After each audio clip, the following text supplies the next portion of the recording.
Capítulo 20. Un gran despertar religioso. El mensaje del primer ángel de Apocalipsis capítulo 14 versículos 6 y 7 es una exhortación potente para todos en nuestros tiempos. Este mensaje empezó a ser oído por todo el mundo en el tiempo del gran despertar adventista. En la profecía del primer mensaje angelical, en el capítulo 14 del Apocalipsis, se predice un gran despertamiento religioso bajo la influencia de la proclamación de la próxima venida de Cristo. Se ve un ángel volando en medio del cielo, teniendo un evangelio eterno que anunciar a los que habitan sobre la tierra, y a cada nación, y tribu, y lengua, y pueblo. A gran voz, proclama el mensaje: temed a Dios y dadle gloria, porque ha llegado la hora de su juicio, y adorad al que hizo el cielo y la tierra, y el mar y las fuentes de agua. Apocalipsis capítulo 14 versículos 6 y 7. El mismo mensaje revela el tiempo en que este movimiento debe realizarse. Se dice que forma parte del Evangelio eterno, y que anuncia el principio del juicio. El mensaje de salvación ha sido predicado en todos los siglos, pero este mensaje es parte del Evangelio que solo podía ser proclamado en los últimos días, pues solo entonces podía ser verdad que la hora del juicio había llegado. Las profecías presentan una sucesión de acontecimientos que llevan al comienzo del juicio. Esto es particularmente cierto del libro de Daniel. Pero la parte de su profecía que se refería a los últimos días, debía Daniel cerrarla y sellarla hasta el tiempo del fin. Un mensaje relativo al juicio, basado en el cumplimiento de estas profecías, no podía ser proclamado antes de que llegásemos a aquel tiempo. Pero al tiempo del fin, dice el profeta, muchos correrán de aquí para allá, y la ciencia será aumentada. Daniel capítulo 12 versículo 4. El apóstol Pablo advirtió a la iglesia que no debía esperar la venida de Cristo en tiempo de él.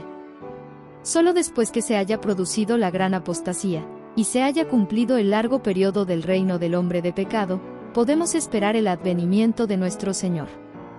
El hombre de pecado, que también es llamado misterio de iniquidad, hijo de perdición y el inicuo, representa al papado, el cual, como está predicho en las profecías, conservaría su supremacía durante 1260 años.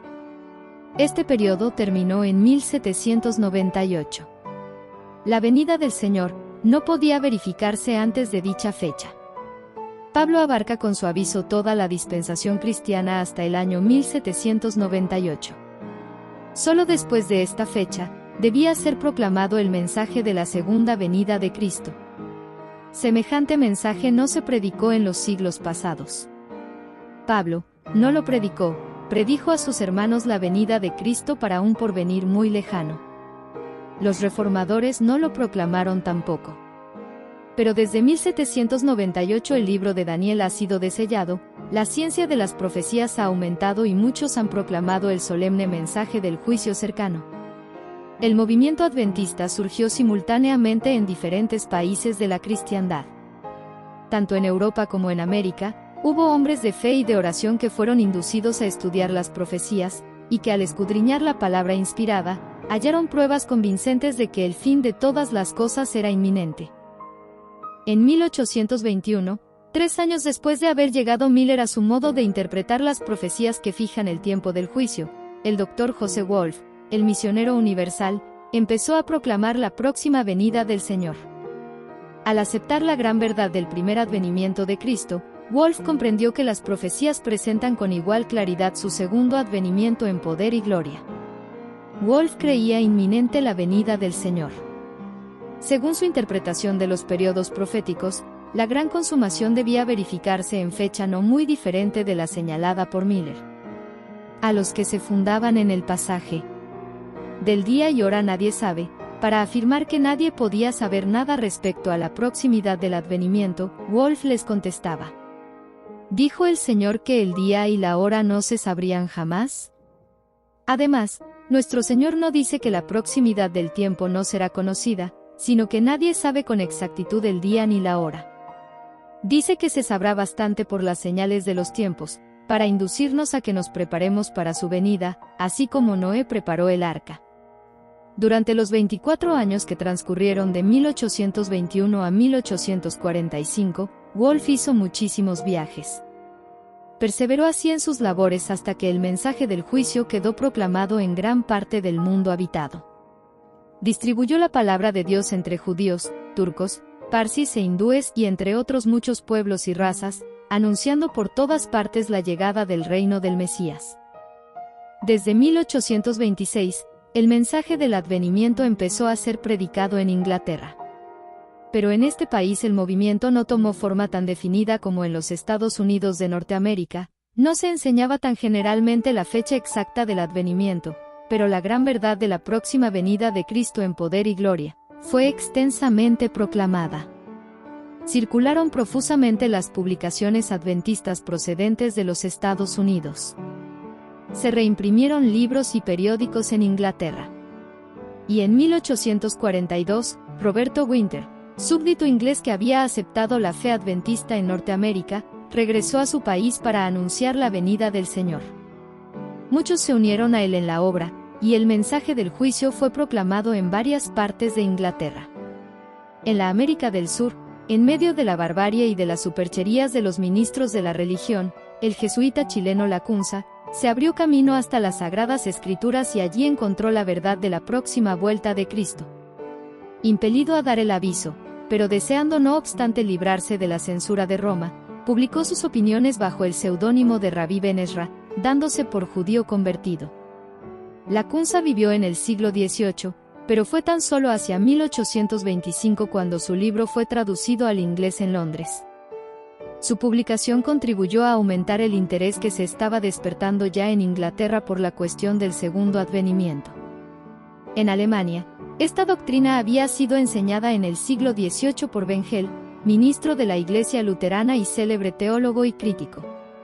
Mientras estaba preparando un sermón sobre Apocalipsis capítulo 21 para un domingo de advenimiento, la luz de la segunda venida de Cristo se hizo en la mente de Bengel. Las profecías del Apocalipsis se desplegaron ante su inteligencia como nunca antes. Como anonadado por el sentimiento de la importancia maravillosa y de la gloria incomparable de las escenas descritas por el profeta, se vio obligado a retraerse por algún tiempo de la contemplación del asunto. Pero en el púlpito, se le volvió a presentar en toda su claridad y su poder. Desde entonces se dedicó al estudio de las profecías, especialmente las del Apocalipsis, y pronto llegó a creer que ellas señalan la proximidad de la venida de Cristo. La fecha que él fijó para el segundo advenimiento no difería más que en muy pocos años de la que fue determinada después por Miller. Los escritos de Bengel se propagaron por toda la cristiandad. Sus opiniones acerca de la profecía fueron adoptadas en forma bastante general en su propio estado de Württemberg, y hasta cierto punto en otras partes de Alemania. El movimiento continuó después de su muerte, y el mensaje del advenimiento se dejó oír en Alemania, al mismo tiempo que estaba llamando la atención en otros países. La luz brilló también en Francia y en Suiza. Gaussen predicó el mensaje del segundo advenimiento. En su juventud, se había interesado en el estudio de la profecía, su atención fue atraída al segundo capítulo de Daniel, y le sorprendió la maravillosa exactitud con que se había cumplido. Al continuar sus investigaciones sobre las profecías, llegó a creer que la venida del Señor era inminente. Gaussen publicó sus lecciones, con la esperanza de promover el estudio de los libros proféticos en las iglesias de los pueblos que hablan francés. Aunque Gaussen era uno de los predicadores más distinguidos y de mayor aceptación entre el público de idioma francés, fue suspendido del ministerio por el delito de haber hecho uso de la Biblia al instruir a la juventud. Desde la cátedra, siguió aún muchos años ejerciendo extensa influencia, y llamando la atención de muchos hacia el estudio de las profecías que enseñaban que la venida del Señor se acercaba. El mensaje del advenimiento fue proclamado también en Escandinavia, y despertó interés por todo el país. Muchos fueron turbados en su falsa seguridad, confesaron y dejaron sus pecados y buscaron perdón en Cristo. Plugo a Dios enviar el mensaje, de modo milagroso, por conducto de niños pequeños. Algunos de ellos no tenían más de 6 a 8 años de edad.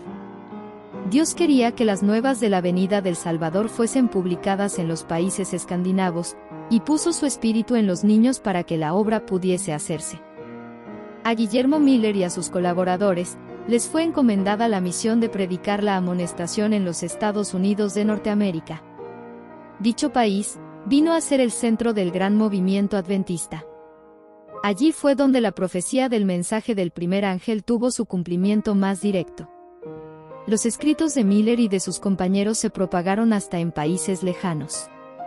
A donde quiera que hubiesen penetrado misioneros, allá también fueron llevadas las alegres nuevas de la pronta venida de Cristo. Por todas partes fue predicado el mensaje del Evangelio eterno. Temed a Dios y dadle gloria, porque ha llegado la hora de su juicio. El testimonio de las profecías que parecían señalar la fecha de la venida de Cristo para la primavera de 1844, se arraigó profundamente en la mente del pueblo. Al pasar de un estado a otro, el mensaje despertaba vivo interés por todas partes. Muchos estaban convencidos de que los argumentos de los pasajes proféticos eran correctos, y sacrificando el orgullo de la opinión propia, aceptaban alegremente la verdad.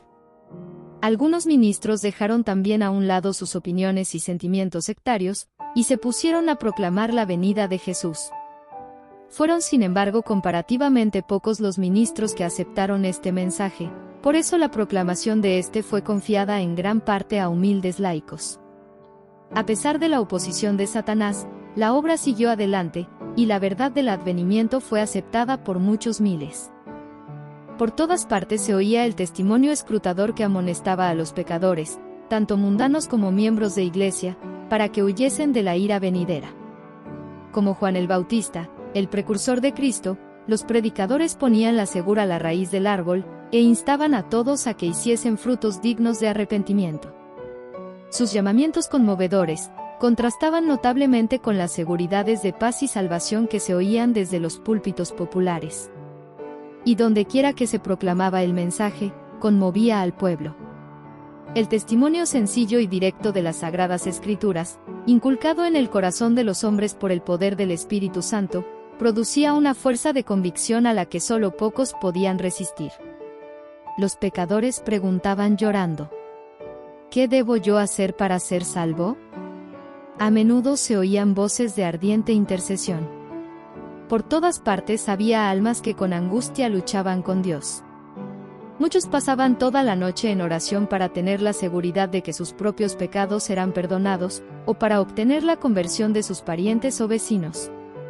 Todas las clases de la sociedad se agolpaban en las reuniones de los adventistas. Ricos y pobres, grandes y pequeños, ansiaban por varias razones oír ellos mismos la doctrina del segundo advenimiento. El Señor contenía el espíritu de oposición mientras que sus siervos daban razón de su fe. A veces el instrumento era débil, pero el Espíritu de Dios daba poder a su verdad. La proclamación de una fecha determinada para la venida de Cristo suscitó gran oposición por parte de muchas personas de todas las clases, desde el pastor hasta el pecador más vicioso y atrevido. Muchos que profesaban amar al Salvador declaraban que no se oponían a la doctrina del segundo advenimiento, sino tan solo a que se le fijara una fecha. Pero el ojo escrutador de Dios leía en sus corazones. En realidad, lo que había era que no querían oír decir que Cristo estaba por venir para juzgar al mundo en justicia. Habían sido siervos infieles, sus obras no hubieran podido soportar la inspección del Dios que escudriña los corazones, y temían comparecer ante su Señor. No solo se negaban a escuchar los claros argumentos de la Biblia, sino que ridiculizaban a los que esperaban al Señor. Satanás y sus ángeles se regocijaban de esto, y arrojaban a la cara de Cristo y de sus santos ángeles la afrenta de que los que profesaban ser su pueblo, le amaban tan poco que ni deseaban su aparición. Nadie sabe el día ni la hora, era el argumento aducido con más frecuencia por los que rechazaban la fe del advenimiento. Aunque nadie sepa el día ni la hora de su venida, se nos exhorta y se requiere de nosotros que sepamos cuando está cerca. Se nos enseña, además, que menospreciar su aviso y negarse a averiguar cuando su advenimiento esté cercano, será tan fatal para nosotros como lo fue para los que viviendo en días de Noé, no supieron cuándo vendría el diluvio. Pablo habla de una clase de personas para quienes la aparición del Señor vendrá sin que la hayan esperado. Como ladrón en la noche, así viene el día del Señor. Cuando los hombres estén diciendo paz y seguridad, entonces vendrá sobre ellos destrucción de repente, y no escaparán. Pero agrega también, refiriéndose a los que han tomado en cuenta la amonestación del Salvador. Mas vosotros, hermanos, no estáis en tinieblas, para que aquel día os sobrecoja como ladrón. Porque todos vosotros sois hijos de luz, e hijos del día. No somos de la noche, ni de las tinieblas. Primera de Tesalonicenses capítulo 5 versículos 2 al 5. Así quedó demostrado, que las Sagradas Escrituras no autorizan a los hombres a permanecer ignorantes con respecto a la proximidad de la venida de Cristo. Pero los que no buscaban más que un pretexto para rechazar la verdad, cerraron sus oídos a esta explicación, y las palabras, empero del día y hora nadie sabe, seguían siendo repetidas por los atrevidos escarnecedores y hasta por los que profesaban ser ministros de Cristo. Cuando la gente se despertaba y empezaba a inquirir el camino de la salvación, los maestros en religión se interponían entre ellos y la verdad, tratando de tranquilizar sus temores con falsas interpretaciones de la palabra de Dios. Los atalayas infieles colaboraban en la obra del gran engañador, clamando: paz, paz, cuando Dios no había hablado de paz. Los miembros más humildes y piadosos de las iglesias eran generalmente los primeros en aceptar el mensaje. Muchos fueron perseguidos por sus hermanos incrédulos. Para conservar sus puestos en las iglesias, algunos consintieron en guardar silencio respecto a su esperanza. Pero otros sentían que la fidelidad para con Dios les prohibía tener así ocultas las verdades que Él les había comunicado. No pocos fueron excluidos de la comunión de la Iglesia por la única razón de haber dado expresión a su fe en la venida de Cristo. Muy valiosas eran estas palabras del profeta dirigidas a los que sufrían esa prueba de su fe. Vuestros hermanos los que os aborrecen, y os niegan por causa de mi nombre, dijeron: glorifíquese Jehová. Mas Él se mostrará con alegría vuestra, y ellos serán confundidos. Isaías capítulo 66 versículo 5. Los ángeles de Dios observaban con el más profundo interés el resultado de la amonestación. Cuando las iglesias rechazaban el mensaje, los ángeles se apartaban con tristeza. Sin embargo, eran muchos los que no habían sido probados con respecto a la verdad del advenimiento. Muchos se dejaron descarriar por maridos, esposas, padres o hijos, y se les hizo creer que era pecado prestar siquiera oídos a las herejías enseñadas por los adventistas. Los ángeles recibieron orden de velar fielmente sobre esas almas, pues otra luz había de brillar aún sobre ellas desde el trono de Dios. Los que habían aceptado el mensaje, velaban por la venida de su Salvador con indecible esperanza. El tiempo en que esperaban ir a su encuentro estaba próximo. Y a esa hora se acercaban con solemne calma. Descansaban en dulce comunión con Dios, y esto era para ellos prenda segura de la paz que tendrían en la gloria venidera. Dios se propuso probar a su pueblo. Su mano cubrió el error cometido en el cálculo de los periodos proféticos. Los adventistas no descubrieron el error, ni fue descubierto tampoco por los más sabios de sus adversarios. Estos decían: vuestro cálculo de los periodos proféticos es correcto. Algún gran acontecimiento está a punto de realizarse. Pero no es lo que predice Miller. Es la conversión del mundo, y no el segundo advenimiento de Cristo. Pasó el tiempo de expectativa, y no apareció Cristo para libertar a su pueblo. Los que habían esperado a su Salvador con fe sincera, experimentaron un amargo desengaño. Sin embargo, los designios de Dios se estaban cumpliendo. Dios estaba probando los corazones de los que profesaban estar esperando su aparición. Había muchos entre ellos que no habían sido movidos por un motivo más elevado que el miedo. Su profesión de fe no había mejorado sus corazones ni sus vidas. Cuando el acontecimiento esperado no se realizó, esas personas declararon que no estaban desengañadas. No habían creído nunca que Cristo vendría.